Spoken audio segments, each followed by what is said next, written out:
শেখ হাসিনাও পালাবে না, তার কর্মীরাও পালাবে না।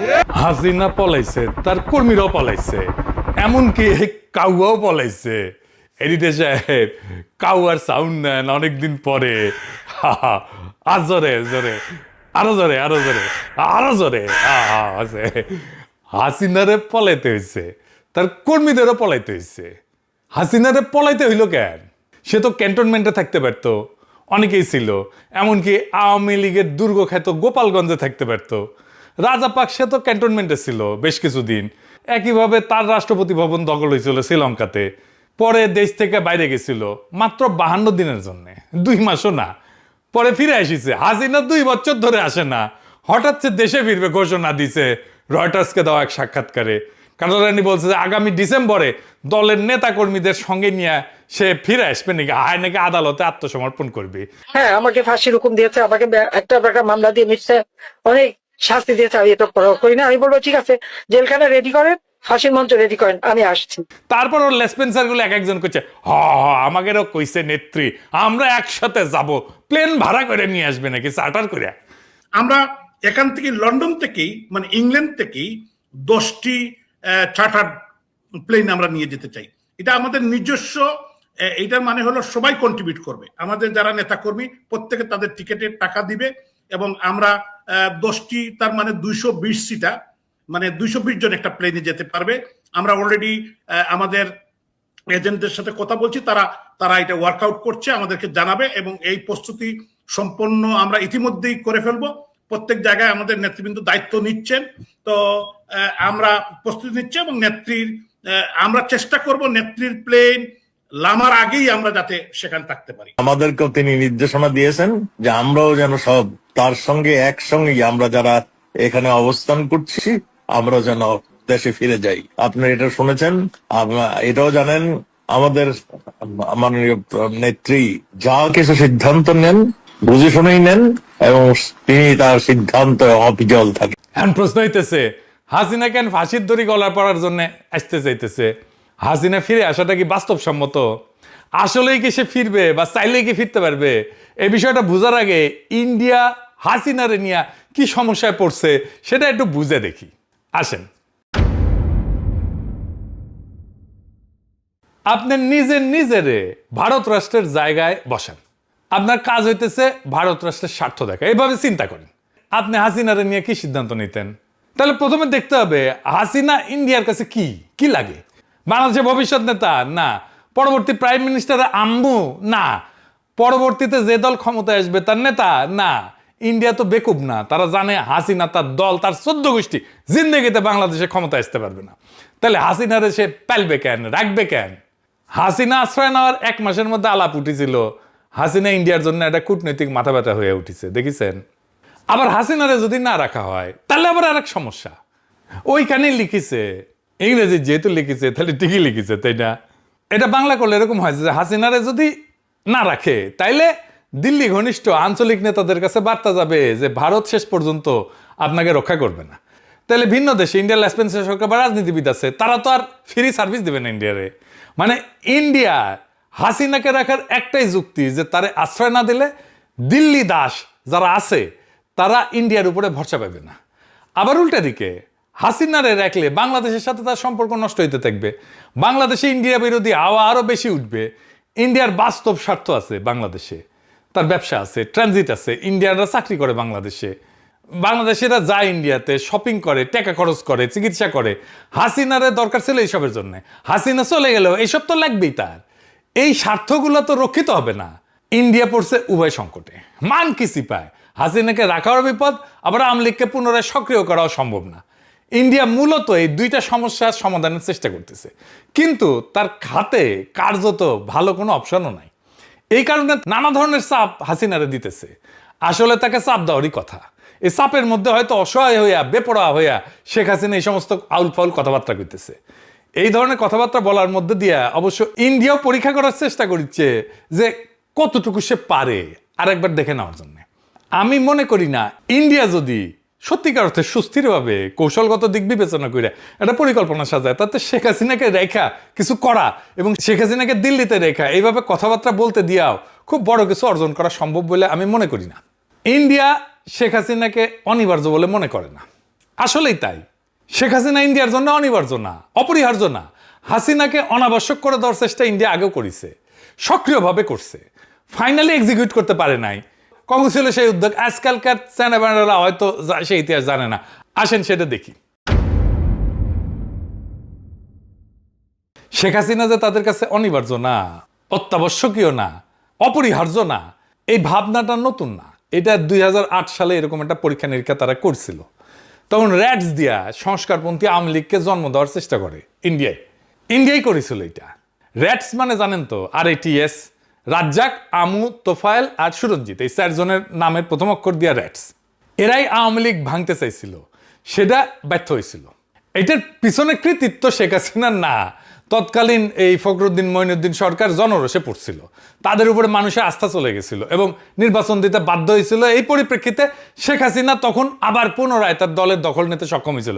তাছাড়া খবর আসছিল, আজকালকার চ্যানেলরা হয়তো জানেই না যে আগে একই নামে অনেকগুলো দল থাকতো। আবার আওয়ামী লীগ ভেঙে 3টা দল হয়েছিল, আওয়ামী লীগ হাসিনা, আওয়ামী লীগ রাজ্জাক, আওয়ামী লীগ মিজান। আর জায়জাদিনের শফিক রহমান ভাই আছে না, উনি আওয়ামী লীগ লিখলে পাশে ব্র্যাকেটে লিখতো হারামি, হারামি, মানে হাসিনার হা, রাজ্জাকের রা আর মিজানের মি। আওয়ামী লীগের বিরুদ্ধে হিস্টোরিক একটা কালচারাল রেজিস্ট্যান্স কিন্তু ছিল। যাই হোক, আলাপে ফিরে আসি। তাই ইন্ডিয়ার হাতে আসলে একটাই বিকল্প আছে, যে আওয়ামী লীগ নামের এই ঘোড়ায় চেপে বাংলাদেশে আবার ফিরে আসার চেষ্টা করতে পারে। কাদের উপরে? যারা হবে তাদের বশংবদ দাস, যারা থাকবে তাদের কাছে চিরকৃতজ্ঞ। শেখ হাসিনা তো মাঝে মধ্যে ট্যাফও করতো, ফোঁস করতো ইন্ডিয়ার সাথেও। এদের কারো কেন, এদের ছেলে মেয়ের কারো পক্ষেও ট্যাফও করা, ফোঁস করা সম্ভব হবে না ইন্ডিয়ার সাথে। এরা হবে চিরজীবনের জন্য কেনা গোলাম। শেখ হাসিনার চিন্তা এখন ইন্ডিয়া তারে তালাক দিয়ে দেয় নাকি। কিছুদিন টাকা পয়সা দিয়ে প্রচুর হয়েছে করলো, এক বাটপার মজুমদার আছে না, হ্যাঁ, ও সারা দুনিয়া ঘুরলো, টাকা পয়সা মনে হয় ভালোই পেয়েছিল, সব ঠান্ডা হয়ে গেছে। এত এখন ইন্ডিয়া কই তোমার লোকজন কই, আর তো কাউরে মাঠে নামাইতে পারো না। তাই শেখ হাসিনার বাংলাদেশে ফিরে আসার এই চেষ্টাটা ভারতের দিক থেকে তার উপরে ক্রমাগত চাপের একটা বহিঃপ্রকাশ করতে পারে। অন্যদিকে ইন্ডিয়ার পক্ষ থেকে এটা পরখ করা যে এই মনস্তাত্ত্বিক চাপ সৃষ্টি করে বাংলাদেশ সরকার, বিশেষত বিএনপির হাত মোচড়ানো যায় কিনা। আবার শেখ হাসিনার ডাকে সারা দিয়া মরিয়া হইয়া আওয়ামী সন্ত্রাসীরা কতটুকু অরাজকতা করতে পারে, বিশৃঙ্খলা তৈরি করতে পারে, এটাও একটা পরীক্ষা হয়ে যায়। এই সমস্তের বাইরে এই আওয়াজের কোনো মূল্য নাই আপাতত।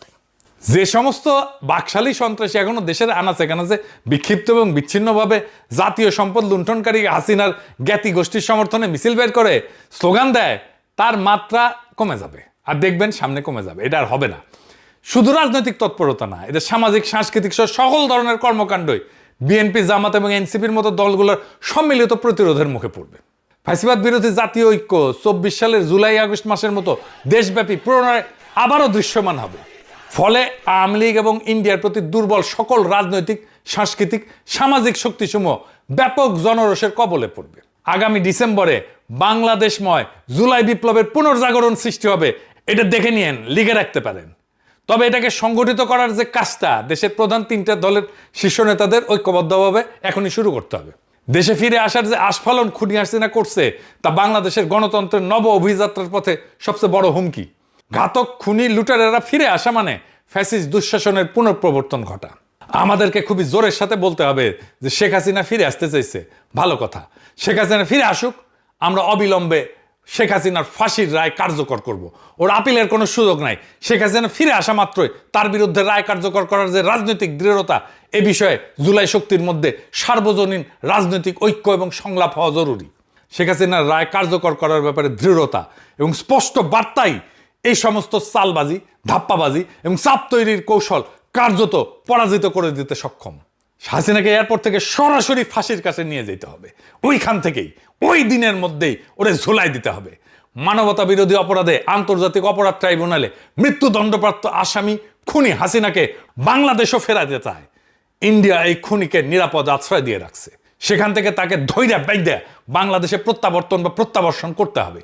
ইন্ডিয়া যদি সত্যিকার অর্থেই নবজাগ্রত বাংলাদেশের সাথে কর্ম উপযোগী সম্পর্ক গড়ে তুলতে চায়, একটা ওয়ার্কিং রিলেশন গড়ে তুলতে চায়, তাহলে প্রতিবেশী এই দেশের জন্য এই ছাড়া আর বিকল্প পথ কোনো খোলা নাই। এটা তারা যত তাড়াতাড়ি বুঝবে, ততই এই প্রতিবেশী এই 2 দেশের জন্য ভালো হবে। তাছাড়া বাংলাদেশ মায়ানমার চীনের স্থল সংযোগ, তিস্তার পানি ব্যবস্থাপনার মহাপরিকল্পনা এবং চীন এবং তুরস্কের সহযোগিতায় সামরিক শিল্প স্থাপনের মতো বড় বড় উদ্যোগ বাংলাদেশ নিতেই থাকবে এবং তা বাস্তবায়ন হবে ইনশাল্লাহ। এবং এই পথ ধরে পর্যায়ক্রমে বাংলাদেশ যুক্ত হবে পাকিস্তান সহ আরব বিশ্বকে নিয়ে গড়ে ওঠা সম্ভাবনাময় মুসলিম সামরিক জোটে। সন্দেহ নাই এতে আঞ্চলিক উত্তেজনা বাড়বে, তবে বাংলাদেশ দীর্ঘমেয়াদের জন্য এক শক্তিশালী শত্রুর জন্য বিভীষিকা আর দেশের জনগণের জন্য নিরাপদ ভূমিতে পরিণত হবে। বিএনপি খুনি হাসিনাকে নিরাপদে দেশে ফিরতে দেবে বলে আমি বিশ্বাস করি না, তাকে রাজনীতি করতে দেবে বলে আমি বিশ্বাস করি না। কারণ এই দুর্বৃত্ত 1981 সালে ঢাকায় ফেরার মাত্র 2 সপ্তাহের মাথায় প্রেসিডেন্ট জিয়াকে শহীদ হইতে হয়েছিল। তারপর কায়েম হয়েছিল ইন্ডিয়ার অনুগত 9 বছর দীর্ঘ সামরিক স্বৈরাচারী জেনারেল এরশাদের দুঃশাসন। সশস্ত্র বাহিনীর দিক থেকে এবার অভিন্ন ঝুঁকির আশঙ্কা আরো প্রবল এবং বহুগুণে বেশি, কারণ ফ্যাসিস্ট আমলে উচ্চপদ বাগানো ইন্ডিয়া অনুগত শীর্ষ কর্মকর্তারা এখনো সেনা, নৌ, বিমান বাহিনীর নেতৃত্বে বহাল তবিয়তে বসে আছে। আর উপরে তো ওয়াকারুজ্জামান বহুপাত্র আছেই। তাছাড়া 91 থেকে 96 এবং 2001 থেকে 2006 মেয়াদে দেশনেত্রী বেগম খালেদা জিয়ার সরকারের শাসনামলে আওয়ামী লীগ এবং তার জোটসঙ্গীরা বিএনপিকে একদিনের জন্য স্বাভাবিক, স্থিতিশীল, শান্তিতে দেশ পরিচালনা করতে দেয়নি। এই সমস্ত অশুভ কার্যক্রম পরিচালনার ক্ষেত্রে বাংলাদেশ বিধ্বংসী এবং গণতন্ত্রের শত্রু এই আওয়ামী লীগ এবং তার সহযোগী দলগুলা সবসময় প্রতিবেশী ইন্ডিয়ার কাছ থেকে সব ধরনের সহযোগিতা পাইছে। এর পরের ইতিহাস বাংলাদেশের জাতীয়তাবাদী শক্তি এবং গণতন্ত্রকামী জনগোষ্ঠীর জন্য ভয়াবহ এবং বর্বরতায় পূর্ণ। দেশবাসী কিভাবে ভুলবে নিষ্ঠুরতা এবং নির্মমতার সেই পাষাণ হৃদয় সীমারের যুগের স্মৃতি? 2009 থেকে 2024 জুলাই বিপ্লব পূর্ববর্তী মুহূর্ত পর্যন্ত 15.5 বছর বাংলাদেশ পতিত এবং পরিণত হয়েছিল হাজারো সন্তান হারা মা, পিতা এবং হারানো বাচ্চাদের কান্নার কারবালায়।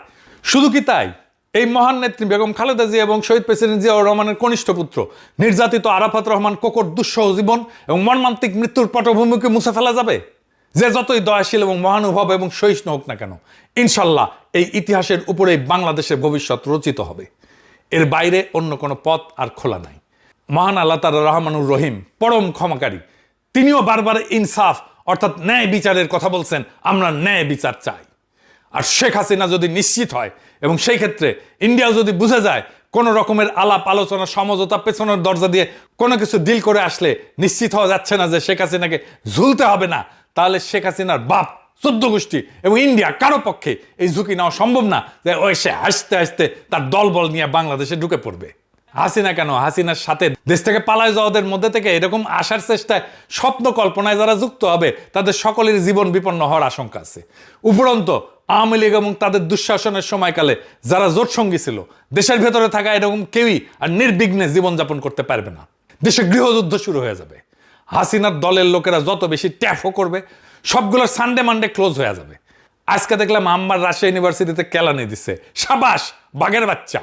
আওয়ামী লীগ, ছাত্রলীগ, যুবলীগ যেখানে পাবেন উদাম কেলানি দিবেন। অনেকদিন ভালো মন্দ ওরা কিছু খায় না, কেলানি তো ভাইটামিন আছে। ডিসেম্বর পর্যন্ত কেলানি চলবে, ওদের কেলানিতে সোয়াব আছে। ইনকিলাব জিন্দাবাদ, বাকশাল তাড়ানো জিন্দাবাদ, লীগ কেলানো সফল হোক।